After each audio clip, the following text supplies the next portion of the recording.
প্রিয় সালাউদ্দিন ভাই, আপনি আজকে বললেন আওয়ামী লীগ নাকি একটা মাফিয়া গোষ্ঠী।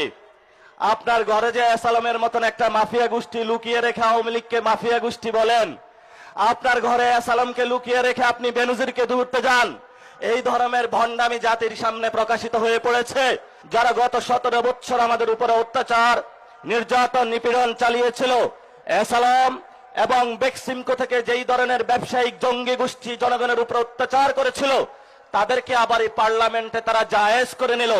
শুধু তাই নয়, পার্লামেন্টের প্রথম সেশনে যার নির্দেশে বাংলাদেশের অসংখ্য আপনাদের সন্তান খুন হয়েছে, সেই চুপ্পুকেও তারা পার্লামেন্ট অধিবেশনে এসে নিয়েছিল এবং সেই চুপ্পুর সামনে তারা দৌড়িয়ে পার্লামেন্ট সেশনে করেছিল।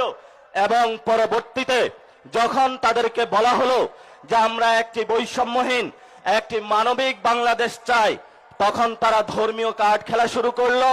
মুক্তিযুদ্ধের ভুয়া কার্ডের আশ্রয় নিয়ে দিল্লির সাথে তাল মিলিয়ে নতুন ভাবে যারা বাংলাদেশের পার্লামেন্টে এবং জনগণে মাঠে প্রান্তরে রয়েছে, তাদেরকে বাংলাদেশ বিরোধী আখ্যা দিতে শুরু করলো।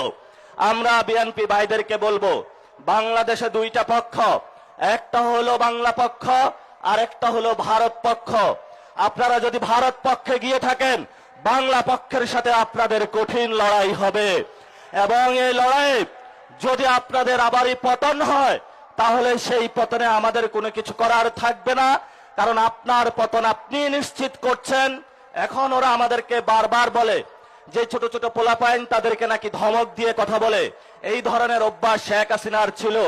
আপনারা দেখেছেন পার্লামেন্টে দেশের অন্যতম প্রতিষ্ঠা আলেম আল্লামা মামুনুল হককে নিয়ে যেই ধরনের আওয়ামী লীগ কুরুচিপূর্ণ মন্তব্য করেছিল, তেমনি ভাবে বিএনপি সরকার আওয়ামী লীগের পথ ধরে একই কুরুচিপূর্ণ মন্তব্যের তারা আশ্রয় নিয়েছে।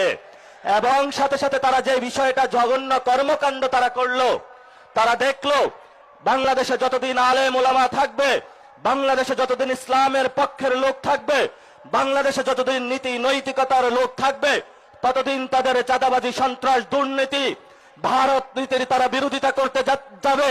এই জন্য তারা বাংলাদেশের বাংলা পক্ষের শক্তিতে নিবৃত্ত করার জন্য ক্যারেক্টার আশ্রয় নিয়েছে।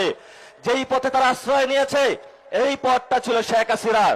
এই জন্য আমি তারেক রহমানকে অনুরোধ করব, আপনার বাপ কখনো মুজিববাদী লোক ছিল না, আপনার মা কখনো মুজিববাদী লোক ছিল না, কিন্তু আপনি নব্য করে মুজিববাদের পাহারা হয়েছেন। এই মুজিববাদের পাহারাদার হয়ে যদি বাংলাদেশের জনগণের সামনে আপনি দাঁড়ান, আমরা যারা মুজিববাদের দোষর, তাদের সাথে 1 সেকেন্ডের জন্য তাদের প্রতি আমরা আঘাতে পরোয়া